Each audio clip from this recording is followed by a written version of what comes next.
دا غیر بعد حدیث راوڑی دی دا عمران بن حسین رضی اللہ عنہما پیغمبر صلی اللہ علیہ وسلم اطلعت فی الجنہ جنت ورخکار شما اوس دا کله ورخکار شوی دی نو کیدی شي د معراج په شپې او کیدی شي خوب کې وته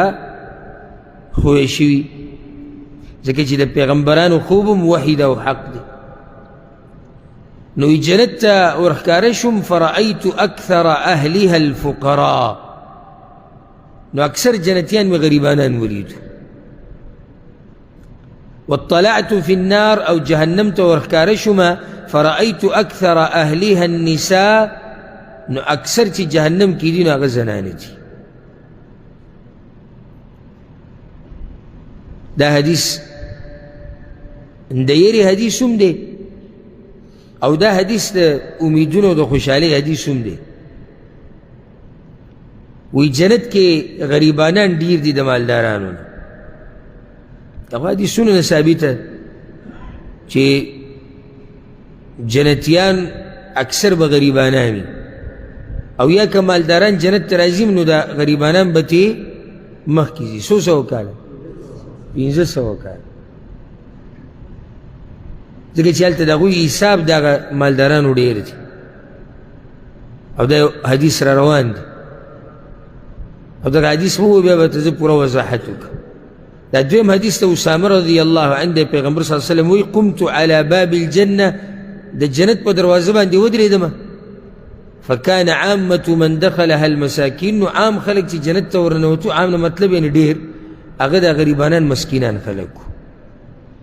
واصحاب الجد محبوسون او مالدار چې دي نو هغه لیټ کړی شوي دي ولې حساب کتاب دراسه نه چې مالدار جنت ته نشي تللی خو حساب یې ډېر دی غیر ان اصحاب النار قد امر بهم الى النار ها هر چې اور والا دي نو هغوی اور طرف ته هغه ملایکو بولی دي او جهنم ته گذار کړي وقمت على باب النار نو بیا چې د جهنم په دروازه ودرېدم ورښکاره شومه فاذا عامة من دخلها النساء نو عام چې کم خلک ورننوتو جهنم ته نو هغه زنانې وي دلته فایده یاده که دا غریبانان چې جنت ته ننوتي دي غریبۍ دلاسه ننوتي دي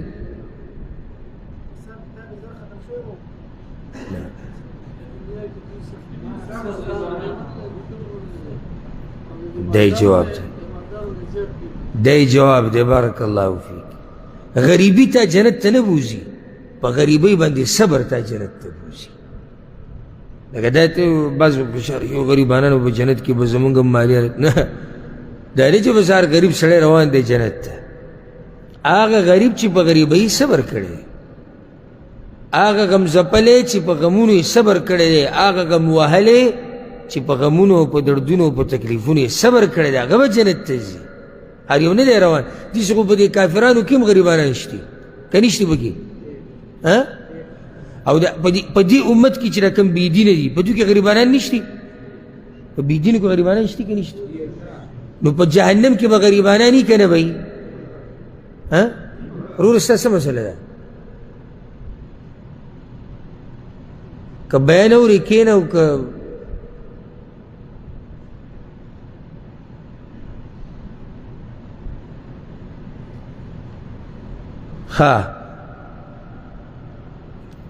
جهنم کې غریبانان شتی خو جنت کې غریبانان ډیر دي وجه د هغې دا ده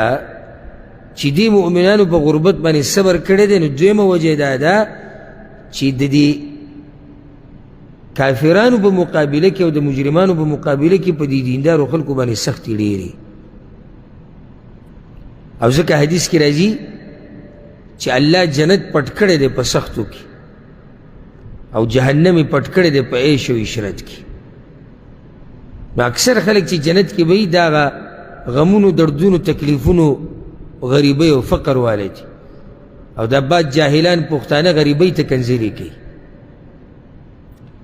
تقدیر خبرې ته ولې کنځلې کړي دا خو الله ستا په نصیب کې لیکلي او بله تا ته څه پته ده کیدای شي د مالدارۍ د لاسه ته د الله د دین نه واوړې نو الله ته پته دی چا سره څه مناسب دی هغه وله ورکړي بله دا چې تا ته څه پته ده الله غواړي دا غربت یې په تا دې راوستی چې الله تا جنت ته ورسوي او ځکه یو حدیث کې دا راځي ډېر خوندور حدیث دی پیغمبر صلی الله علیه وسلم الله یو مؤمن له یو درجه ورکړي په جنت کې خو د دې سړي اعمال دومره نه چې دغه درجې ته ورسي نو یې الله پې سختې راولي نو هغه درجې ته یې ورسوي کله الله سختې د دې لاسه هم راولي چې تا ورسوي څه ته د جنت هغه اوچتو درجو ته بله مسله زنانه ولې جهنم کې ډېرې دي نو د دې یو څو وجې حدیثونو نه واضحه دي یوه پیغمبر صلی الله علیه وسلم یو پیر په خطبه کې دا خبره وکړه نو یو زنانه راپاڅېده ویې رسول الله ولې زنانه جهنم کې ډېرې دي پیغمبر صلی الله علیه وسلم ورته یکفرن العشیر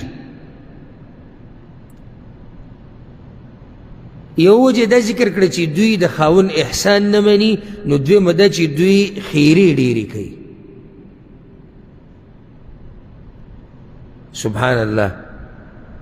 یعنی دا د ښځو هغه صفت دی چې په اکثرو ښځو کې ټولو کې نه په اکثرو کې دی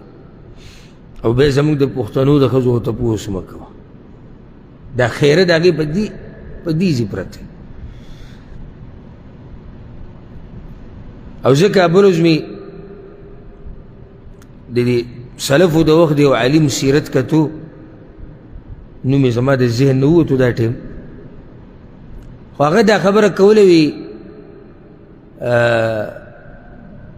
یو خپه د هغه نه وه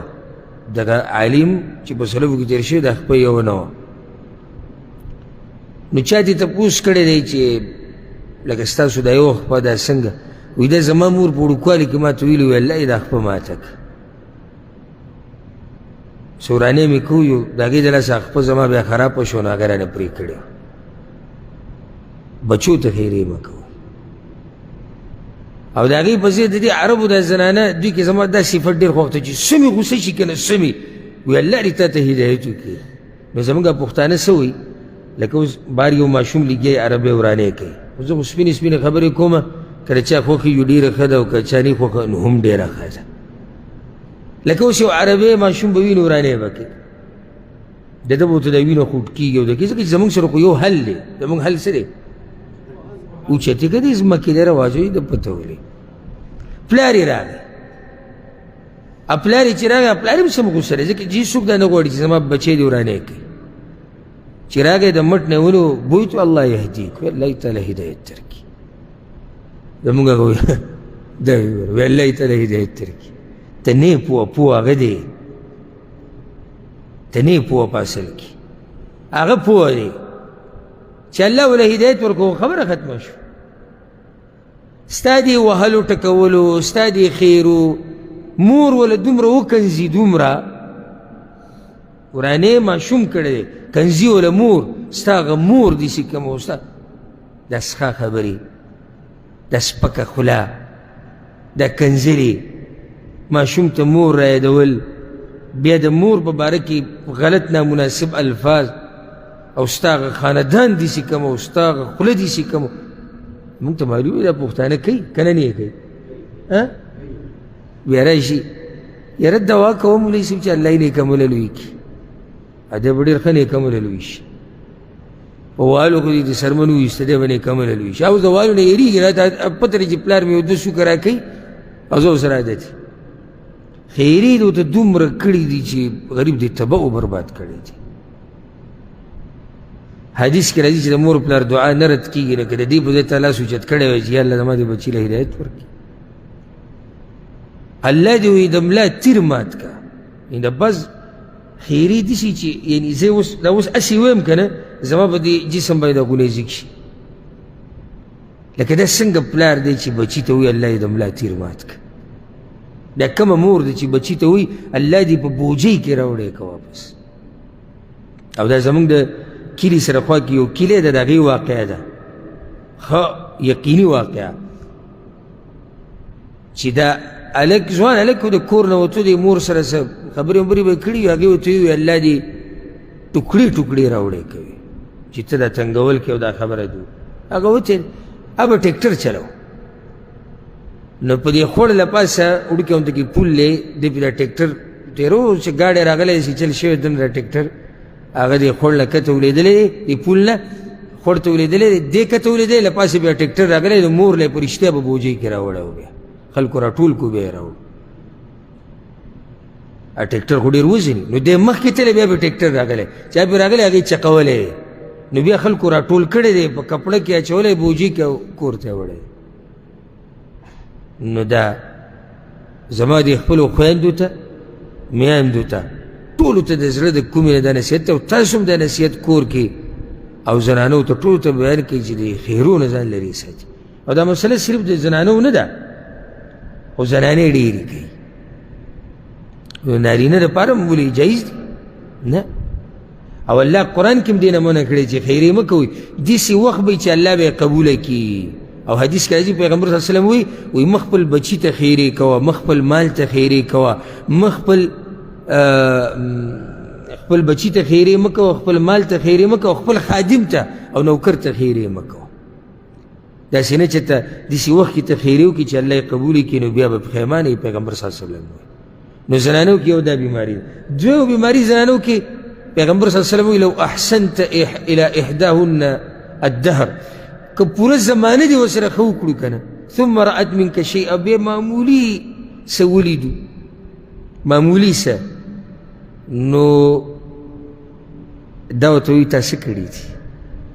هر څه وله پسې لوکي زه پرون نابروز د ماسپښین کې مې سکار واړه را سره مو ګاډي کې ناست وم نو اشاره کې ودرېدم سمه ګرمي وه یو پوښتن زموږ ورور هغه اوبه خرڅولې و دا خولې پیسې مې راماتې ما دې کور والا ورته وایي ما یې هسې چې ده ته ښځه ووایي چې تا څه کړي زما لپاره څه مو خیال دی یعنې د دې ژوند ته وګوره دې سختي ته وګوره دا خولې پې ماتې وي یعنې ډېر ګران ژوند دی او چې ده ته بیا ښځه ووایي او بیا دا پرېږده چې دغه بچی را لوی شي او ده ته وایي چې پلار تا زموږ دپاره څه کړي ده ته به هارټ اټیک نه لګي دی به لیونی کېږي نه د ده به دماغ کار نه پرېږدي په پردي ملک کې په سخته ګرمۍ کې بوتلې د اوبو خرڅول د حکومت یره ده ګاډی کېدی شي ووایي څوک ورسره بدتمیزي کېدی شي وکړي ډېرې خبرې دي د اوبه خرڅې نه شي او ده ته بیا ښځه ووایي چې تا څه کړي دي وګوره پلانۍ له خاوند دا کړي دي دا کړي دا کړي مؤمنه ښځه درنه ښځه چېرته خاوند ته دا خبرې نه کوي او بله ده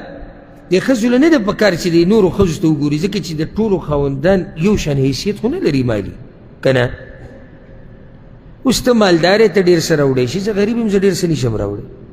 زما ښځه ما ته وایي چې د پلاني هغه ښځه د هغه وس دی کولی شي دا زه چې څه کوم دا زما په وس کې دي نو دا زما مینه ده ښځې له بیا نه دي پکار چې خاوند ته وایي چې تا څه کړي دي یو سړی ښځې له په 1000 روپۍ ګړۍ راوړي او یو له په 100 روپۍ راوړي دا 100 روپۍ باندې چې ول راوړي دی هم په دې ښځه مین دی دی ورسره محبت دی چې په 100 روپۍ وله ګړۍ راوړي پکار دی چې د شکریه ادا کړي دا ورته نه وایي چې ګوره پلاني له په 1000 روپۍ راوړي تا ما له 100 روپۍ راوړي نو د دې د لاسه به زنانه اکثر جهنم ته ځي الله دې رحم وکړي زموږ په زنانو باندې په دې باندې به اکتفا وکړو یو بله وجه رانه پاتې شو بیا خو دا بل حدیث به شروع کړو روان درس یو حدیث کې داسې راځي امام ابن حبان راوړی دی پیغمبر صلی الله علیه وسلم وایي ویل للنساء من الاحمرین زنانو دپاره تبعید د دوو سرو شیزونو د لاسه او ابو بکر صدیق نه داسې یو اثر نقل دی هغه وایي اهلکهن الاحمران دا ښځې څه تباه کړي دي دوو سرو شیزونو یو سره زر او دویم دا زعفران او معصفر یعنی خوشبویانو او کپړو نو کپړه خوشبو د یو ځای استعمالیږي او سره زر د دې د محبت دا زنانه اکثر جهنم ته بولي دي سرو زرو محبت بے پناه کپړې دومره چې په الماري کې ځای نشته. خو که معمولی پروګرام راغی او چېرته واده دی یا چېرته پروګرام وایي زمونږ کوم ځای کې ځي نو دا چې پرتې دي نو دا خو هغه ټولو ښځو لیدلي دي. عجیبه دا ده که نه دا شی سر ته رسول ګران دي. کوم چې واده نه دی کړی دا ورته نه دي خبر، چې کوم کړی دی په زړه ورته پولۍ ودرولي دي بازو ته چې تا ته آډر درکړي چې بله جوړه، ځکه چې دا پلاني پکې راځي او پلاني دا جوړه به پلاني ځای کې به ما سره لیدلې وه، دا بیا بله جوړه. د الله نه یره پکار ده، دا اسراف دی او دا د خاوند مال په غلطه طریقه لګول دي. څومره ضرورت یې دومره کول پکار. او بیا عجیبه خبره زمونږ د زنانو کې دا د پښتنو زنانو کې دا ښایسته ښایسته کپړې او قیمتي به الې سله بهر وتول، حالانکه شریعت دې ښایسته دا وایي ته ځان سنبال که چا ته خاوند. د خاوند دپاره کور کې بس یو دوه درې جوړي او مرګه پورې حقه جوړي او خاوند چېرته ونه لیدي چې هغې ورته ښایسته لباس اچولی، بیا وایي د خاوند زما سره نه لګي، دا به څه ولیکي؟ شریعت دا وایي چې ښځې له پکار دی چې خاوند ته ځان ښایسته کړي، هغه ځان سله ښایسته کړي چې کله بهر پروګرامونه. نو د خویندو میندو ټولو ته دا نصیحت دی چې د خاوند مال مه ضایع کوئ. سرو سره محبت، کپړو سره محبت دا طبیعي محبت دی د زنانو، خو د شریعت په حدودو کې دننه چې زیاتی او اسراف پکې ونه شي. الله دې په موږ باندې رحم وکړي، الله دې زموږ د زنانو حفاظت وکړي، الله دې هغوی د فحاشۍ او د بې پردګۍ نه وساتي. رب العالمین دې زمونږ زنانو له، زمونږ میندو خویندو زمونږ لوڼو له توفیق ورکړي چې د پیغمبر صلی الله علیه وسلم د بیبیانو په نقش قدم روانې شي